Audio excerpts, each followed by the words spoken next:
আসসালামু আলাইকুম সুপ্রিয় দর্শক। মজার ছলে মার্কিন প্রেসিডেন্ট ডোনাল্ড ট্রাম্প পুরো বিশ্বকে একটা পারমাণবিক যুদ্ধের শঙ্কার ভেতরে নিয়ে গেলেন, এ কথা বলা যায়। তিনি রাশিয়ার সাবেক রাষ্ট্রপতি মেদভেদেবের উপর রাগ করে দুটো সাবমেরিন রাশিয়ার কাছাকাছি অবস্থান নেয়ার নির্দেশ দিয়ে দিয়েছেন এবং এ পর্যন্ত কোনো মার্কিন প্রেসিডেন্ট কোনো পারমাণবিক সাবমেরিন রাশিয়ার কাছাকাছি নিয়ে যায়নি বা রাশিয়াকে তাক করে এই ধরনের থ্রেট দেয়নি। এটি প্রথম কোনো মার্কিন প্রেসিডেন্ট এই ধরনের একটা উদ্যোগ নিলেন। কিন্তু আগে যখন সাবেক সোভিয়েত ইউনিয়ন ছিল এবং যুক্তরাষ্ট্র, তাদের ভেতরে একটা শীতল যুদ্ধ চলছিল, স্নায়ু যুদ্ধ চলছিল, তখনও কোনো মার্কিন প্রেসিডেন্ট এই ধরনের কোনো উদ্যোগ নেননি। এবারে ডোনাল্ড ট্রাম্প যা করে বসেছেন। বরং রাশিয়া এরকম একটা ঘটনা ঘটিয়েছিল 1962 সালে। তখন কিউবান ক্ষেপণাস্ত্র সংকটে সোভিয়েত ইউনিয়ন যুক্তরাষ্ট্রের উপকূল থেকে 90 কিলোমিটার দূরে পারমাণবিক সাবমেরিন সেখানে নোঙর করেছিলেন। তখন এটি বিবেচনা করা হয়েছিল যে পুরো বিশ্বকে রাশিয়া একটা পারমাণবিক যুদ্ধের দ্বারপ্রান্তে নিয়ে গেছে এবং 13 দিন ধরে পুরো বিশ্ব ভয়ে কেঁপেছে। এই বুঝি যুদ্ধ লেগে যায়, এই বুঝি যুদ্ধ লেগে যায়। এখন সুপ্রিয় দর্শক, আপনি নিজেকে প্রশ্ন করে দেখুন তো, আপনার কাছে কি এখন এটি মনে হচ্ছে যে এই বুঝি একটা পারমাণবিক যুদ্ধ লেগে যাচ্ছে? ডোনাল্ড ট্রাম্প তার দুটো পারমাণবিক সাবমেরিন রাশিয়ার কাছাকাছি নিয়ে যাওয়ার পরেও কি আপনার এটি মনে হচ্ছে? এখন হয়তো এটি এত গুরুতর মনে হচ্ছে না, কিন্তু তারপরেও ঠান্ডা মাথায় চিন্তা করে দেখলে এক ধরনের ঝুঁকি কিন্তু থেকেই যায়। যদি রাশিয়া এর সমুচিত একটা জবাব দিতে যায়, তাহলেই পরিস্থিতি ঘোলাটে হয়ে ওঠে।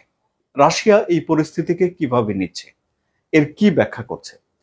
এখনো পর্যন্ত, মানে যখন আমি এই ভিডিও করছি তখনও পর্যন্ত রাশিয়ার পক্ষ থেকে সরকারিভাবে কোনো কিছু বলা হয়নি। না ভ্লাদিমির পুতিন কোনো কিছু বলছেন, না তার পররাষ্ট্র মন্ত্রণালয় কিছু বলছে, না তার মুখপাত্র দেমিত্রি পেসকভ বলছেন। কিন্তু রাশিয়ার সংবাদপত্রগুলোতে এ নিয়ে ব্যাপক লেখালেখি হচ্ছে এবং লেখালেখিগুলো করছেন সে দেশের সমর বিশ্লেষকরা, অবসরপ্রাপ্ত সামরিক কর্মকর্তারা।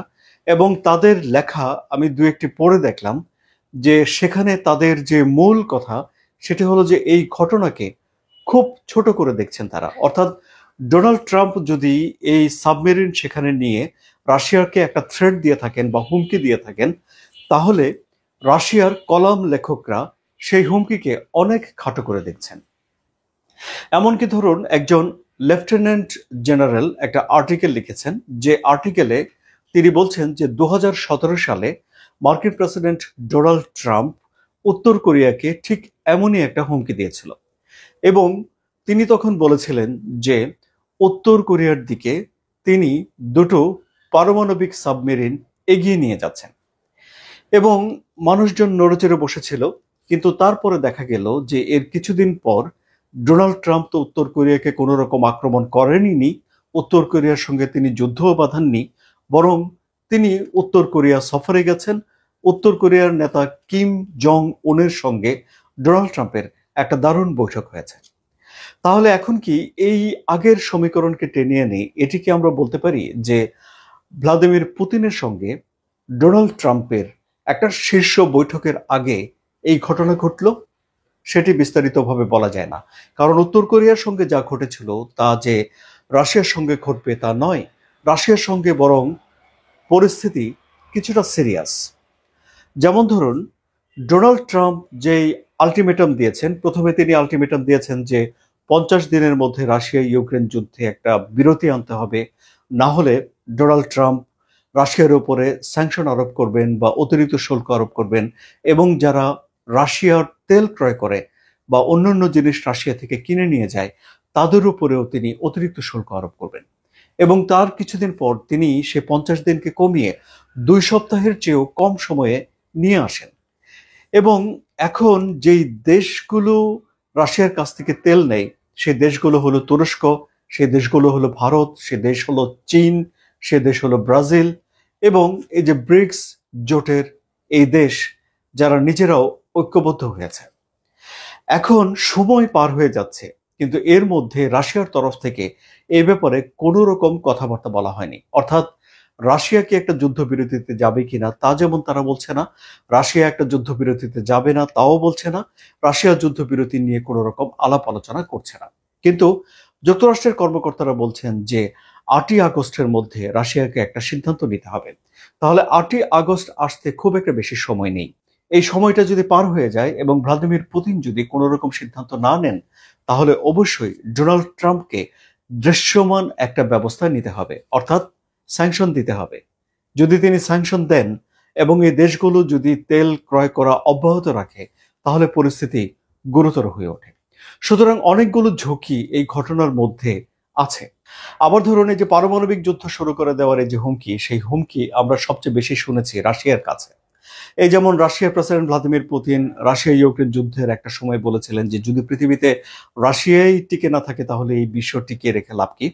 তারপর তিনি বলেছিলেন যে যদি রাশিয়ার ভেতরে হামলা করার জন্য কোনো দেশ দূরপাল্লার ক্ষেপণাস্ত্র ইউক্রেনকে দেয় এবং সেই দেশ যদি পারমাণবিক শক্তি সম্পন্ন বা পারমাণবিক অস্ত্র সমৃদ্ধ দেশ হয়, তাহলে রাশিয়ার অধিকার জন্মাবে, বৈধ অধিকার জন্মাবে সেই দেশে পারমাণবিক হামলা করার। কিন্তু আমরা দেখেছি যে যুক্তরাষ্ট্র দূরপাল্লার ক্ষেপণাস্ত্র ইউক্রেনকে দিয়েছে, ইউক্রেন সেই ক্ষেপণাস্ত্র দিয়ে রাশিয়ার ভিতরে হামলা করেছে, কিন্তু রাশিয়া পারমাণবিক যুদ্ধ শুরু করেনি।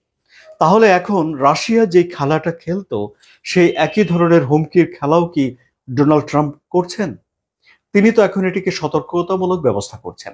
আর সবচেয়ে বড় কথা হলো সুপ্রিয় দর্শক, যে এটি বোধহয় পৃথিবীর একমাত্র ঘটনা যে সামাজিক যোগাযোগ মাধ্যমের উত্তপ্ত বাক্য বিনিময় এবং ঝগড়ার জের ধরে বাস্তব জীবনে পারমাণবিক সাবমেরিন মোতায়েন করে ফেলা হয়েছে এবং বিশ্বে একটা পারমাণবিক সংঘাতের আশঙ্কা তৈরি করে ফেলা হয়েছে। তাহলে এখন পরিস্থিতি কোন দিকে যাবে? ডোনাল্ড ট্রাম্প কি এর মাধ্যমে রাশিয়াকে চাপ দিয়ে আলাপ আলোচনায় বসাতে চান এবং একটা মীমাংসা করতে চান এবং একটা যুদ্ধবিরতি করতে চান?